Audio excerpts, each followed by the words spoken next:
Bonjour chers élèves, aujourd'hui on va commencer une nouvelle leçon, exprimer des goûts et des sentiments. Les objectifs de la leçon. Premier objectif, aborder le lexique des expressions de goût et des sentiments et leurs accords. Deuxième objectif, exprimer un sentiment en utilisant être et avoir. Et dernier objectif, transformer des phrases à la forme affirmative et négative. On va voir maintenant comment exprimer des différents sentiments. Donc, on va commencer par comment il est. Très bien, il est heureux ou bien content lorsqu'il s'agit d'un masculin.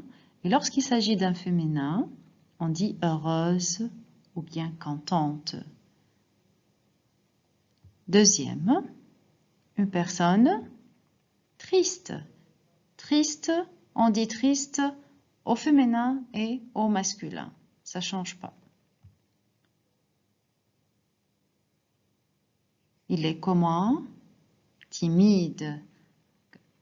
Lorsqu'il s'agit d'un masculin ou bien d'un féminin, ça ne change pas, on dit une personne timide. Suivant.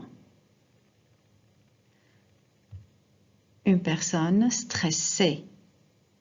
Lorsqu'il s'agit d'un masculin, on écrit stressé sans E. Et lorsqu'il s'agit d'un féminin, on ajoute le E. Suivant. Très bien, préoccupé. Préoccupé, on dit préoccupé avec le E au féminin et sans le E au masculin. Suivant, une personne malade. Donc malade, ça ne change pas au féminin et au masculin, ça reste la même chose. Donc, on dit une personne malade. Suivant, fatigué. Lorsqu'il s'agit d'un masculin, on écrit fatigué sans le E. Et lorsqu'il s'agit de féminin, on écrit fatigué avec le E.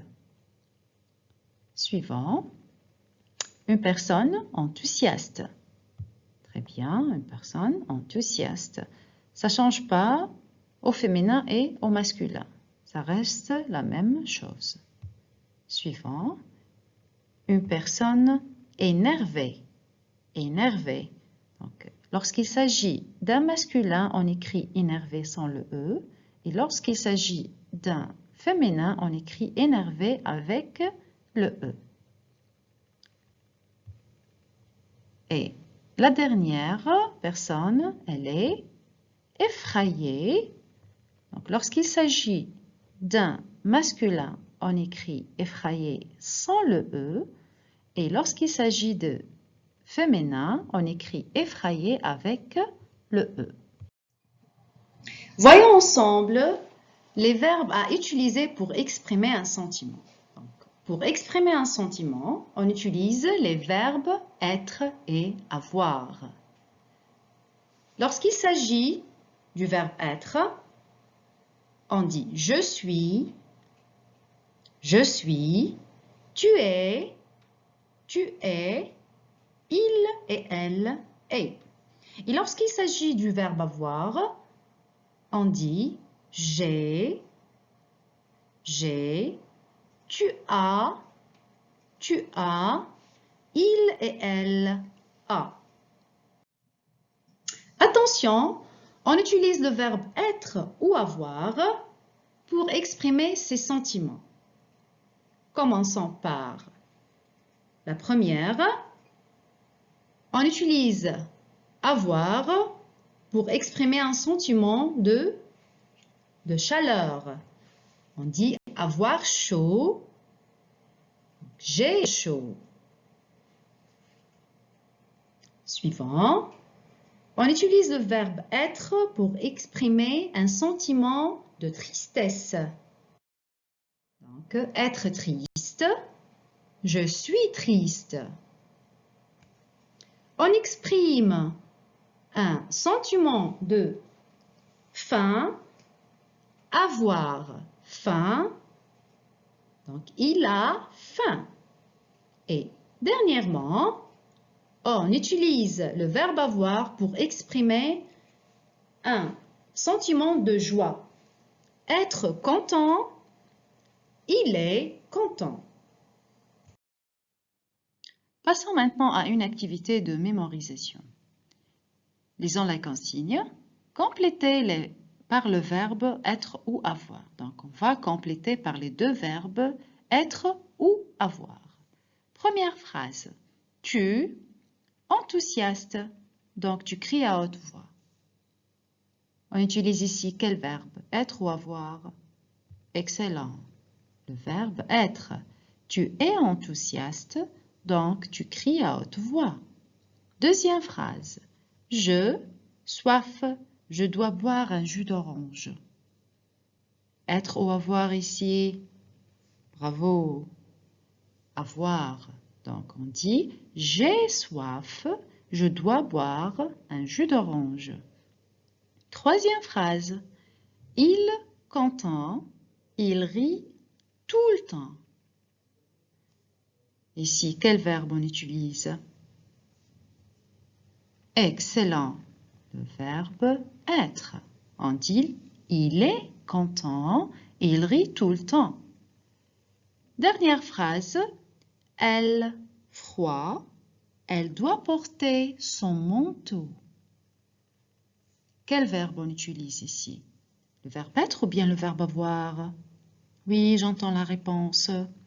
Excellent. On dit elle a froid, elle doit porter son manteau. Écoutez maintenant ce dialogue pour répondre aux questions suivantes. Qu'est-ce que tu fais aujourd'hui? Je reste à la maison. Viens regarder le match de foot avec moi. Non, merci, je n'aime pas le foot. Et toi?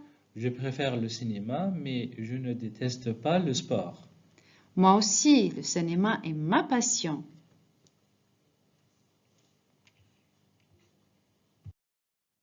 Passons maintenant aux questions de compréhension. Lisons la première question. Qui va regarder un match de football? Oui, très bien. Paul va regarder un match de football. Deuxième question. Qui préfère le cinéma?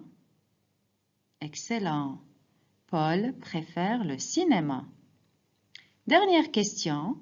Qui n'aime pas le foot?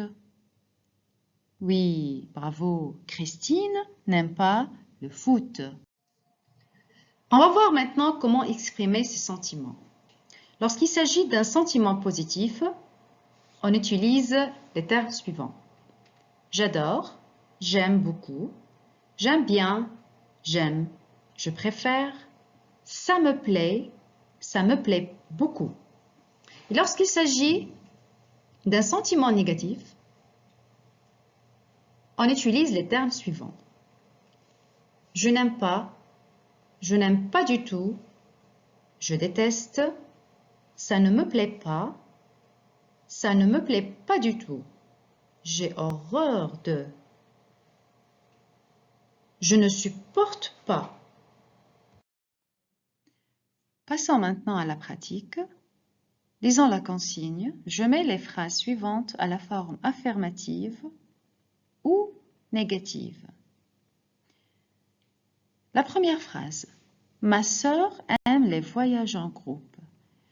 D'abord, qui peut me dire à quelle forme cette phrase?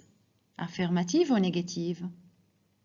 Oui, très bien, c'est une phrase affirmative. Donc, on doit la transformer à la forme négative. Oui, j'entends la réponse. Excellent. Oui, ma sœur n'aime pas les voyages en groupe. Deuxième phrase. Les enfants n'aiment pas l'école. Qui peut me dire à quelle forme cette phrase? Affirmative ou négative? Excellent, c'est une phrase négative. Il s'agit d'une négation. Oui, donc on doit la transformer à la forme affirmative. Oui, qui peut répondre? Bravo. Les enfants aiment l'école. La phrase suivante. Nous n'aimons pas le sport. Nous n'aimons pas le sport. Donc, c'est une phrase excellente, c'est une phrase négative. On doit la transformer à la forme affirmative. Oui, qui peut la transformer? Bravo. Nous aimons le sport. Nous aimons le sport. La dernière phrase. Je ne préfère pas être seul. Je ne préfère pas être seul. C'est une phrase excellente, négative. Donc, comment on dit à la forme affirmative? Bravo.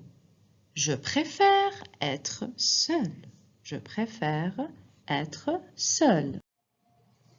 Maintenant, on va deviner les sentiments de chaque personne. Lisons la consigne. J'écris une phrase pour exprimer les sentiments de ces personnes. On va commencer par la première personne. Comment il est, ce garçon? Qu'est-ce qu'il n'aime pas? Très bien. Ce garçon n'aime pas la chaleur. Ce garçon n'aime pas la chaleur. Passons à la deuxième personne. Ce bébé, comment il est? Qu'est-ce qu'il fait? Qu'est-ce qu'il mange? Qu'est-ce qu'il aime? Excellent! Ce bébé adore le gâteau. Passons à la personne suivante. Ce jeune homme, qu'est-ce qu'il fait? Très bien. Ce jeune homme aime le sport. Aime le sport. Ce jeune homme aime le sport. Regardez la dernière personne. Comment il est? Ce monsieur, qu'est-ce qu'il fait? Qu'est-ce qu'il entend? Bravo! Ce monsieur adore la musique. Ce monsieur adore la musique. Merci, chers élèves, pour votre attention et à la prochaine.